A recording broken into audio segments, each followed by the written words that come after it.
ole tun tuma chuan vo in October ni somni pani sang ni somni pathum pathian ni a kan pha gang to ka kan hun man sang sang kan nu pa kan go bon sang sang te kan han da ange o arlal pian filima fili YouTube channel nin thil sak thin tu te kha chibai ka han buk vek a cheu o video te kan thil tak tak ma in vo in pathian ni ani angin karil rumin lua reng tu in khom chungchang in khom poimo jiate karon soi kwal lok ange o min lo ngai thak sak vek don ania ka channel min lo thil sak ve thin tu te hi kalom em thina comment chete min an pek ve te hianin kalom em thina ni ti atharin min lo share sak don ania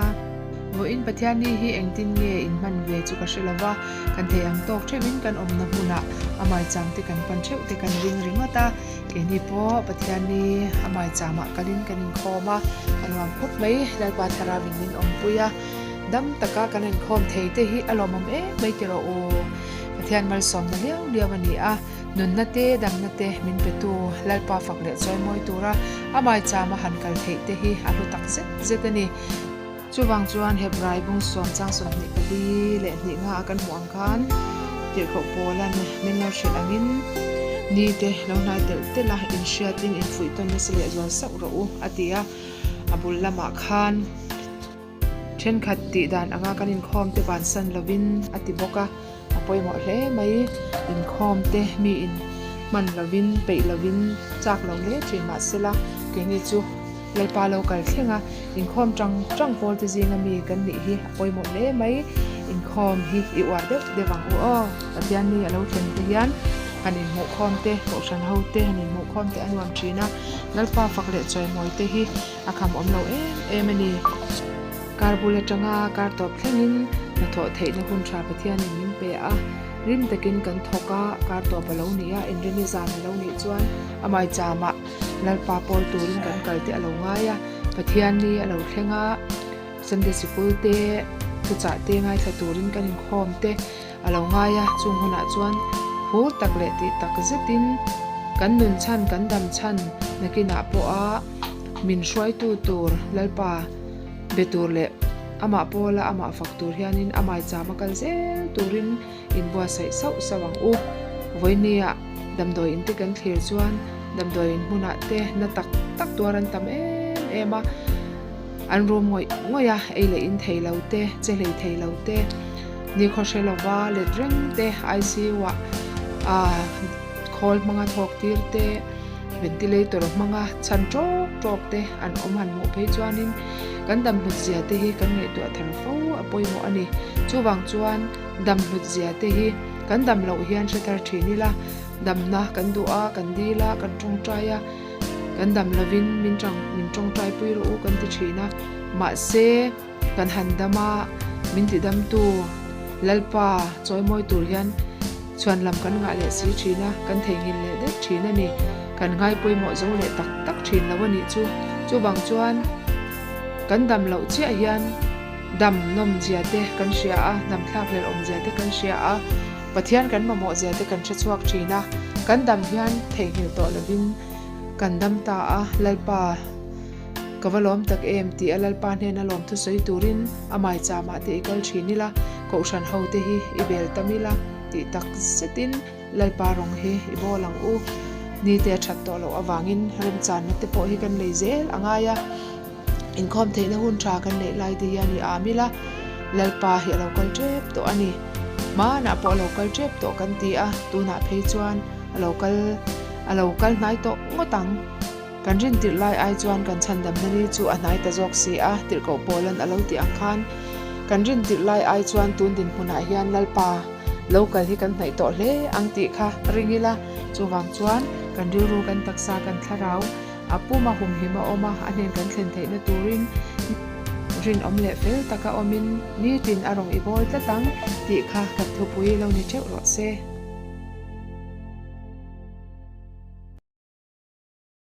ole video lam clear doni la hei tokin zinga kan chungin khom atang hian han tran me la tha ome chungin khom kan chitla vel hi zeivak lo hi kan da ma support ange o heti hian pathian ni alo thlen hianin chungin khom he kan han nei ve thina kan fa te an la no panga han kai shwai te hen la ngai em a music lam te he an han tui ve chana alom em a kan han zai ve thap thina ni he la chan te mo ta kai he kan han zir chan te a he kan han zir te chan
chuan pathian ni jing choma inkhom ani ma yang chu chonu inkhom om lovin kan kop ngala kan loina headquarters ko shana kan inkhoma lalpa tharawin min om puya anwam khop mai reverend zoming thanza man pathian thu cha ro pui tak mai asoya tin sunday school zirtir na ngai nom tak mai kan ngai thaboka unaw no ro moi bible omen nen atengin kan lo khop mai chuan inkhom ba na ina te kan han chol ha dama thin pui te kan ina nimin lama kan William ta kan rongbol pui una paro pil som liana eituna kan mo me khi athala kani a thlan ma ni te alo ni a kan la sau an chen na in lama te len kha le ila kan ti a kan len kha a ko shan ho te le chen roi tha te chen ko len te an lo zai thoma kan han zai pui le hala an wang kho maya kan lam dal maya lal pa thara win on puya zai an wang khop mai kan zai lai le kan lam lai video te ero chu tu ma video lek man kan ong lova kan lam na sa a kan zai tui boxi a chu wang chuan a video thel tu lama om ta lawani khati khani mi selangin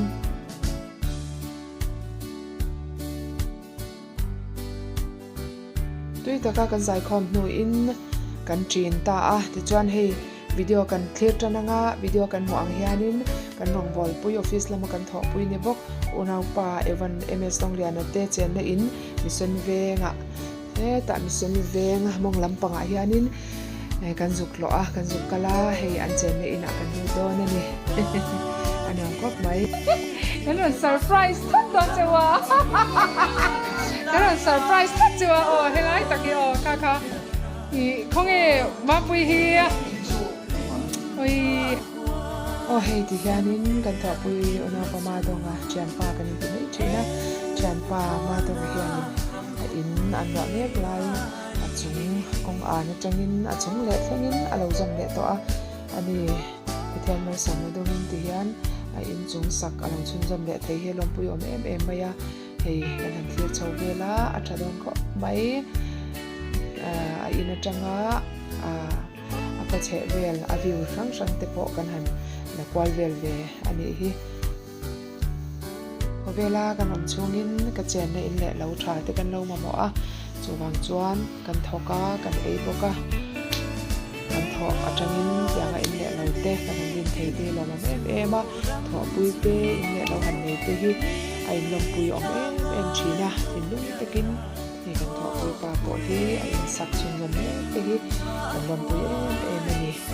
ron te kin sa chho je sela nikina an sak zo kuna te moi zo ke zo ka cho te kan la e khom le don ni om ta kan ya an trong kam training apur om to kop mai tian o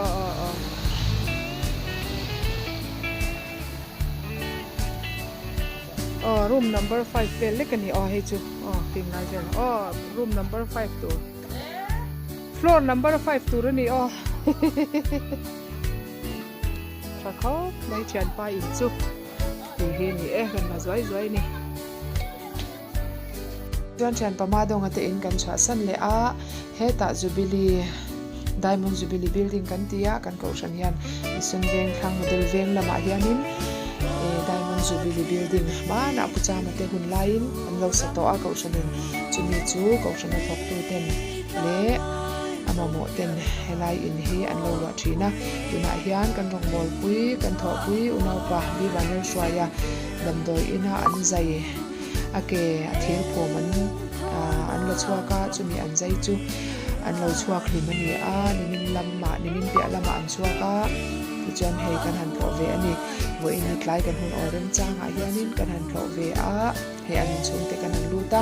an famu sarai hi nimin lama bade te alo nia apure me hei abade sweet te min lo pe ngal dona a sweet bomb alo hong chak mai hei una ko roi te po alo har thaviau maya ake hi man kuma accident awangin angal ru hi atliaka chu thiran phoma kumli vela ni tong tuna hianin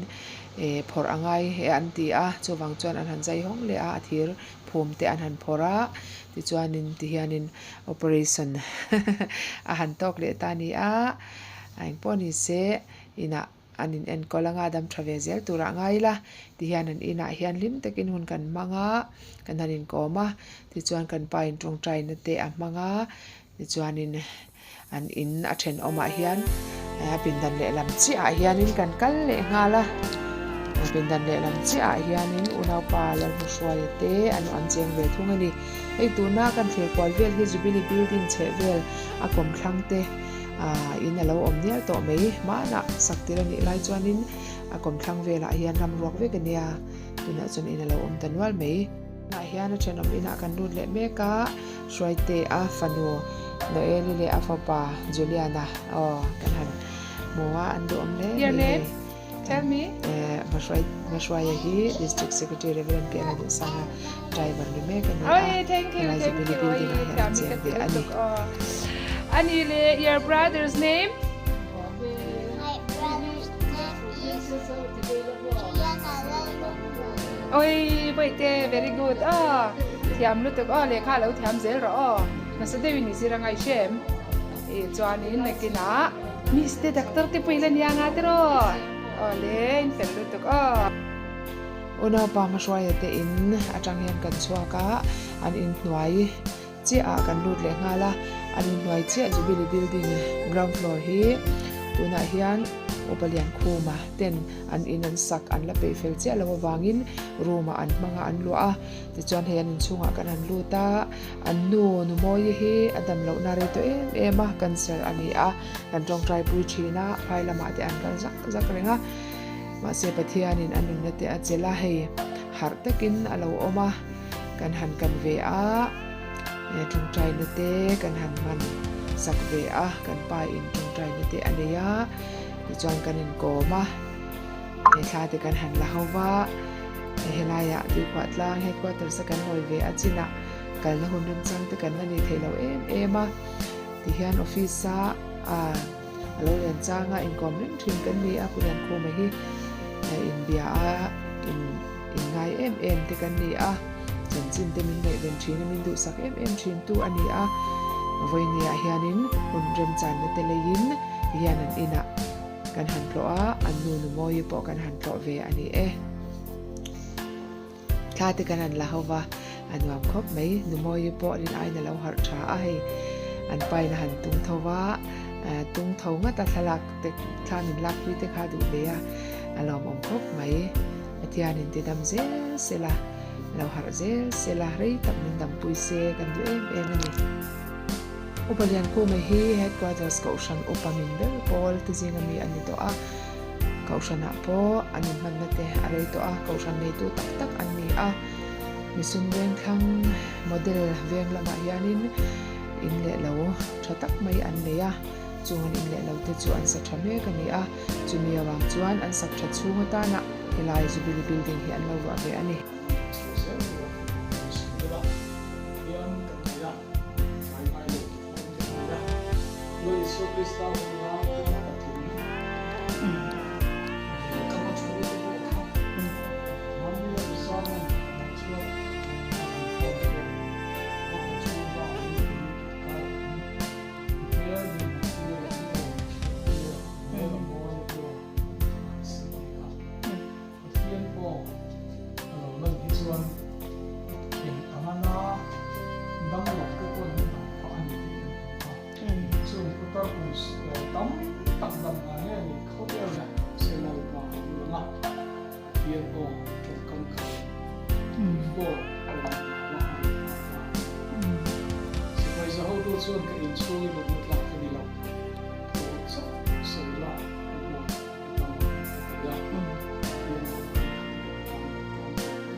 Tana bun chami te damna le kusia na ni tan pian lo tu kan sa chu ma he na pelal pa kan kala kan tho ya ine na te kan chu choi chui na na kan han to cham te hian mel bu kan ngak le thui na i lam kan ron hoi thui na re vung ne kan khiat cham pe om thui na kan pathian a hi a om ta lawang ti mai tur khopin lalpa kan rin na te hi achak lo ho thui na ni Abraham a ikaw chu khan lalpa chitam tak tha tu rin lalpa nang mal so na ni ti ama chuti lai chon I thu tiam a thlen dik na tu ra tan kum tam tak alo kalanga ya chumi chung chuan saringei mei po lalpa I thu tiam a chunarin om zo talawa a boy nu hagari lalpa alla ka fa hin tu rin lalpa a pe to mai ni I thu tiam chu lalpa lasiam tuin om zong zong anral nuwa omakata ani ti lo lang chau don sia ring ramaral nuwa isaka chu alo piang ta a venero chan lalpa rin nakonga rin om na an nei la wa nga an ra chua Ismael te isaka te tha kal ze chu in ni henan do tareng mai ni nang ma an rin lo na ra chu ve na hen poi thui tak a thlen ta Abraham te sarite hagarite tharau hian chung lama chang ron thlir sela Israel ram buai na te po hi an fa te lam ve mai chia de chuan an chananga Abraham chuan a fa te ve ni u nau in ni kha atinge yang nang ma an rin lo naw ba ngalal pa an chi tu hi poile ani hein chunga hen lalpa hei chung khat no ber po na khel tak mai na tlak bu ka phai lama te kala doctor thiam jok te le mun pui jok te lalpa an pana kan din hun chu tu hi alani bei dong lova nangi om ti kan khia da ba in zanin tlaya po hen lalpa hein chunga hen mai cham kanon bo sak ani amen hallelujah izir tirten Galilee dila hi pui takulom chungan chu hallelujah amen mangon thabarinan oma lalpa thimai tura anin ngai line an ne na lalpa ilo langta a thipui I hawa I trong kam khat awangin chung thipui de chu lalpa ti re ina lo om ta a amen izir ti ten thamuan na an lo nei pha ta ani sipai za ho tu pon ka in chungi lo na tlak ani lo thu chu soila ka boy adamang hein chunga hen lalpa kan na torte no beri na harasa na torte hilalpa nangin min lo hiat non sak le la to min ti sak to la ti hi kan du a imai chama hin lai lam na huna te lalpa ron suai le la ti te hi kan du a zarin lai hen gen ngol tin lalpa I ma kan lo ku na I min kan ron lamani hi amen kan chung trai min thak sa kan che amen khobel do upalian khumate ina hun kan man zo hian kan ho chowa dar nga alo pel tarok mai ti chuan zan lama headquarters ko shana kan in khom le a general PYD choir te rongbol na anon neya karle lok maya Philippines an turna tura Philippines a rong bol tura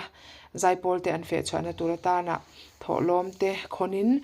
zai rong bol na nung tak mai an ron neya kaushan ho ten thei top kan lo chwa a tholom tling khom po cheng sing di don ani alom om hle mai an kaushan ho ten kan lo share theu to angin general pyd khoir te hi karlia lok maya khian Philippines muna thalai te in to khom na muna an han kaldona rong bol na an han nei don ani zanina anzai hi toite kala a chu chu lo ngai thla ila kan video top kharna lo ningal boxela acha ange in zawa in hunman nuam vek ule ka thutna arem lutuk lawa heti ba khi chuanin video ati theilawa chuwang chuanin atopo kala thleng talo mai ani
atop kharnan tak tak he zai mul mai hi helawai thatem o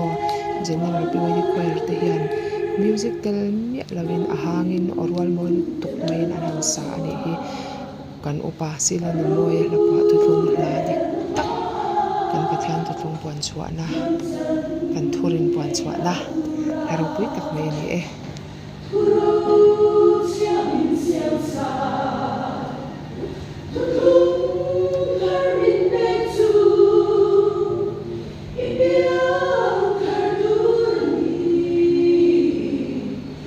Yeah.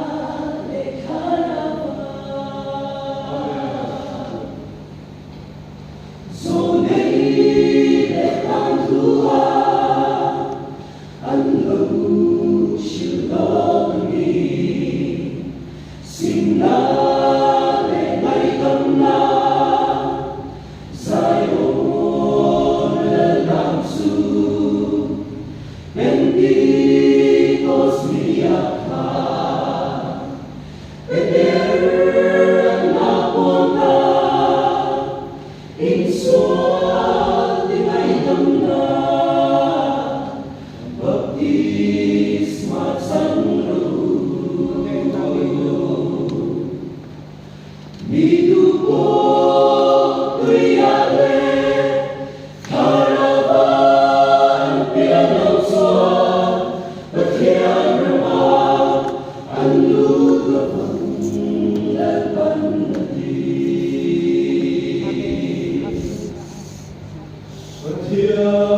cho kênh Ghiền Mì Gõ để không bỏ lỡ những video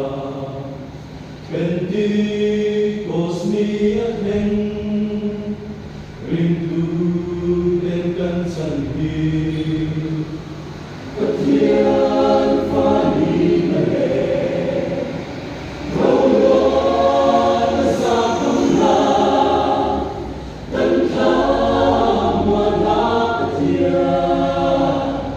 Mình xoay chinh tu anh đi